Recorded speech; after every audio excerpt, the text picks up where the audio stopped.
Hi everyone, welcome to LIS 570. This week we're going to be talking about research ethics and the different normative stances we can take when we're approaching research in library and information science. So we can think about this week fitting into our quarter in kind of the following way. Last week we talked about conceptual foundations, which were made up of ontology, epistemology, and methods. And we said that these three things make up a paradigm, that is a group of people that work together or have some sort of shared understanding of the way that the world works. Now, ontology answered a what question, and epistemology and methods answered a how question. For ethics, we're going to try to answer a why question. Why is it that we use the methods that we do? Why is it appropriate to ask the questions that we ask? And why is it that ultimately we should be thinking about this research as having a benefit to society? So let's jump into the lecture and talk about some ethical principles of doing research from a morally good kind of way. And then I'm going to introduce this idea of the socio-technical premise, which I think is fundamental to understanding how to act ethically when we're doing LIS research that may bridge between the real world and a digital world. All right, so let's jump in. So we can think of ethics as being about, in a very kind of armchair philosophical way, just because we can do something doesn't mean that we necessarily should. The should there, the hinge on whether or not we should take action or not take action, is what constitutes an ethical dilemma, right? It's what constitutes us to take a step back and to ask why it is we should act, or why we should do the things that we do, and why these are indicative of maybe our responsibilities or our obligations as individuals acting in the world. Now, some of our obligations may be to, say, our ontological or epistemological commitments. That is, what makes up the paradigm of people that we assume to be working with. A positivist, for example, may have a different ethical code than, say, an interpretivist or a constructivist. But underlying what are those ethical codes or obligations, responsibilities, we have a certain set of principles. Those principles should remain the same no matter who is carrying out the research. So we're going to talk about those three principles as being autonomy, beneficence, and justice. Before we do that, though, I want to point out what are some links to ethical codes of practice for professional societies that you all may be interested in joining or maybe reading about and exploring in other classes. So the ALA has an ethical code, which I encourage you to read. It has very interesting language around the intellectual property and the intellectual freedoms of practicing librarians. And so I think it's worth understanding what your professional society says about your rights as an individual in a workplace. I also link here to AOIR, which is the Association of Internet Researchers. In particular, because I think there's a number of valuable resources that you can find at that link, which talks about how to conduct research in online environments in ethical ways.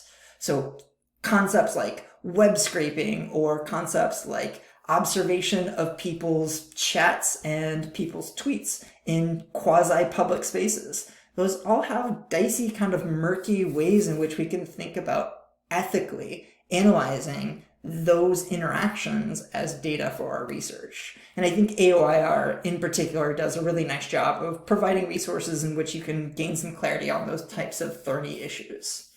And then the last link that's there, I promise this is the only time that it will give you a link to a Facebook site, but it's by the HCI community or the Human-Computer Interaction community, who, if you're interested in design-based work, I think has a number of interesting resources similar to AOIR about the way that people, machines, and technology interact. So let's jump into our ethical principles. We can get through those relatively quickly, I think, and then start on what we talk about as the socio-technical premise. So our first ethical principle is about autonomy. This is, in some sense, the way in which a person agrees to be and has the rights to be a part of our research and has the rights to either continually opt in or at some point end their obligation and opt out. we think of this, or we refer to this as consent of a research subject.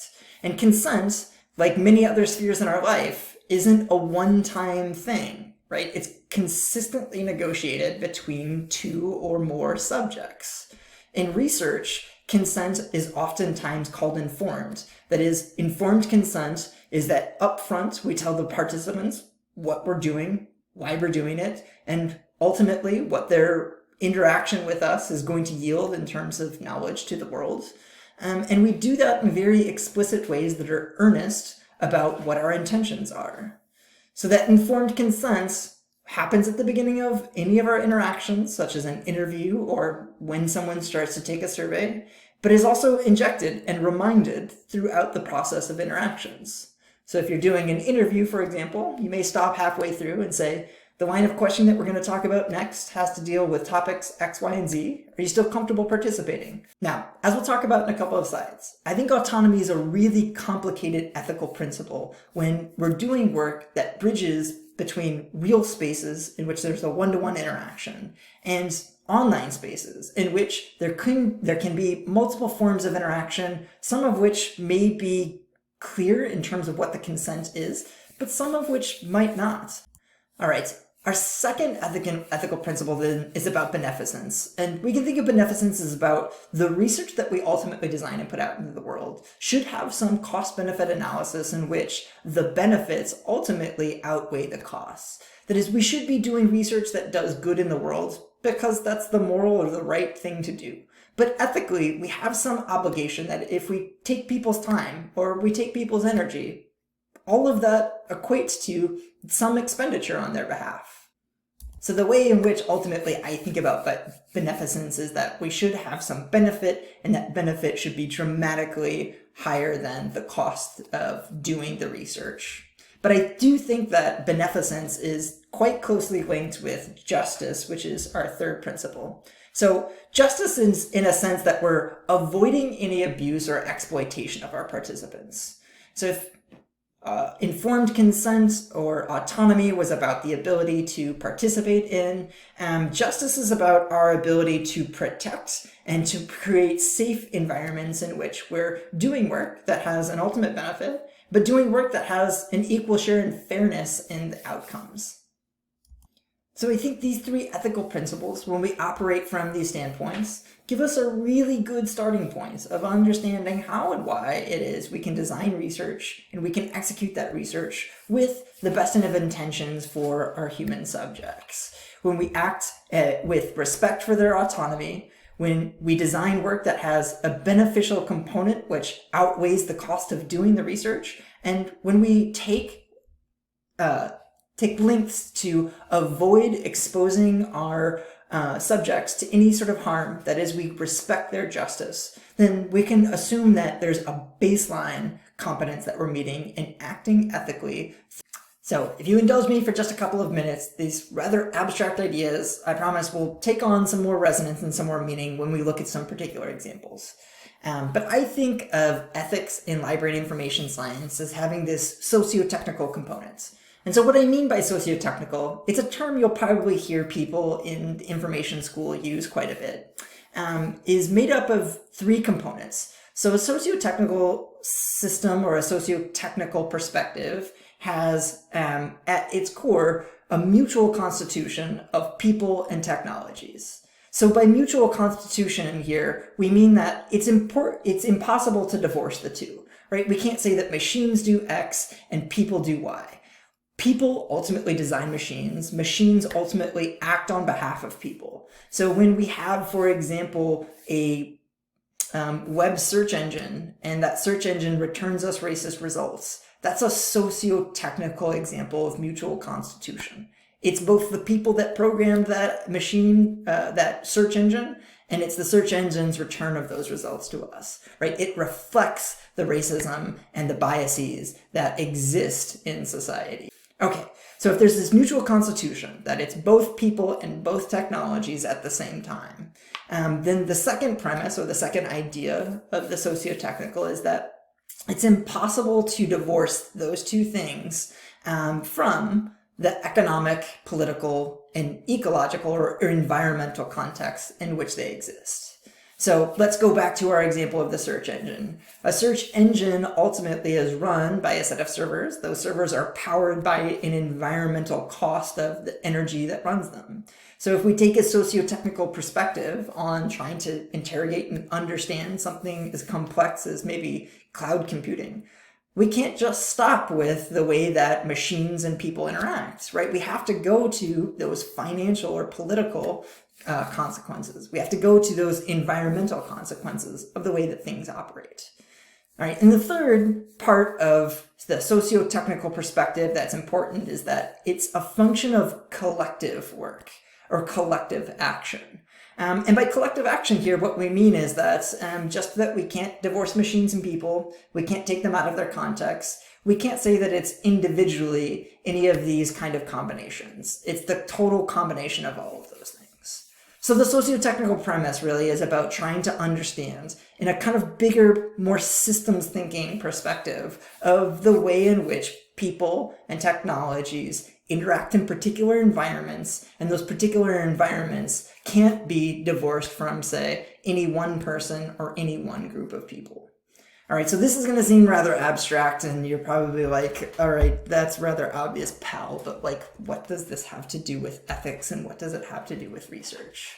Well, I think some of the most complicated problems that we face as researchers contemporarily working is that we have a set of situations in which we oftentimes want to or need to divorce people from technologies. And that creates a problem of who ethically do we benefit then?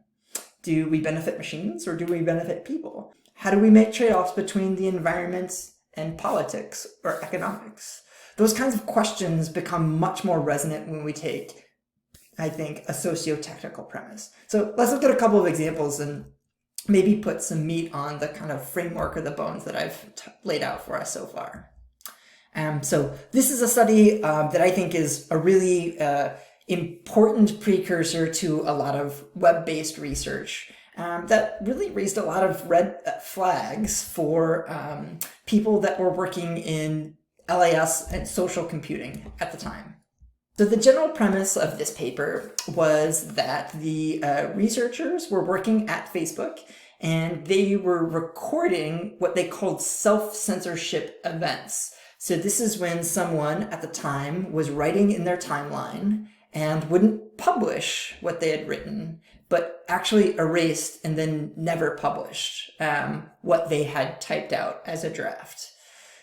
Facebook researchers had the ability to keystroke log everything that was being written in those boxes, but ultimately wasn't being published. So there's a clear benefit here to understanding portions of text that go unpublished when people, for example, feel like there's something inappropriate that they might say and decide to self-censor, which you can see from the results, 71% of Facebook users self-censor in some way.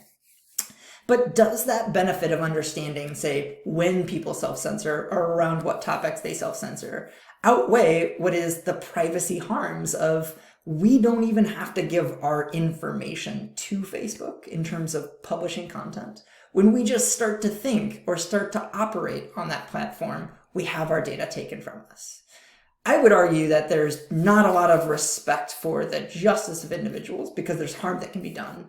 And there certainly isn't autonomy in the sense of, well, you may sign a term of service when you start to use Facebook as a service, but it's not clear that you agreed to, and you probably didn't understand that you agreed to, even your typing on the system would be evidence that could be used in potential research. So I think this is a good idea, right? We'd like to divorce people from a technology or a platform right now, but it's almost impossible to do that. And when we approach the ethical principles such as beneficence, justice, and autonomy, it becomes really hard to disentangle the way this socio-technical problem should be mediated. All right, let's look at one more example. All right, so this was another famous example that happened about 4 years ago. It was a group of researchers from Denmark who were collecting data by scraping profiles for the online dating site OkCupid. Okay, so those profiles were essentially public. People had published things like their name, their gender, their location, their views on anything from religion to astrology.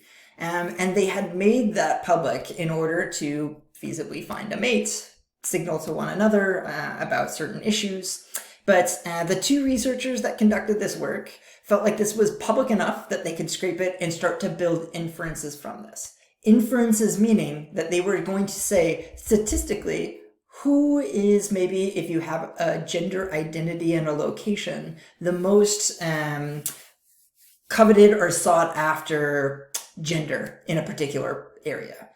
So the question of whether or not the person could do it is certainly they can, right? Any one of us could probably write enough code that we could gather and scrape that information from OkCupid. With enough training, we could probably analyze it and come up with some statistical patterns.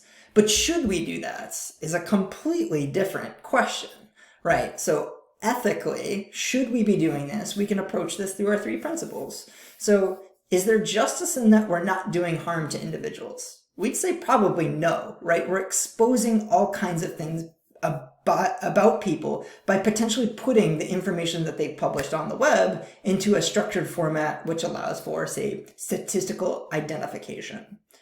Now, the other thing that becomes really tricky here is the autonomy. Did people consent to this use of their data? Now, this differs from the Facebook study, right? Because it's not people internal to Facebook. It's people who exist outside of Facebook. People who are accessing this information and taking it for themselves in order to do work. So I think that this is even a more egregious violation of what would be the informed consent of individuals about the way their personal data can be used and the way that it can be exploited. All right, so you may be asking yourself, well, why is this necessarily socio-technical? Why isn't this just about a digital type of interaction that can be studied? Well, I think it's socio-technical because we can't necessarily divorce what are the economic and the political consequences of carrying out some work like this. So we could maybe just have some interesting generalizations about cognitive abilities and the correlation with demographic information, like, I don't know, age and gender identity. But imagine that this data set falls into the hands of some illicit state actors. Let's say it's a state that wants to repress a certain gender, or it's a state that wants to target certain sexualities, right? This becomes a really dangerous thing to put out into the world as a data set that anyone can use. And even the very collection and structuring of it seems to be an unethical act that is rooted in a socio-technical problem.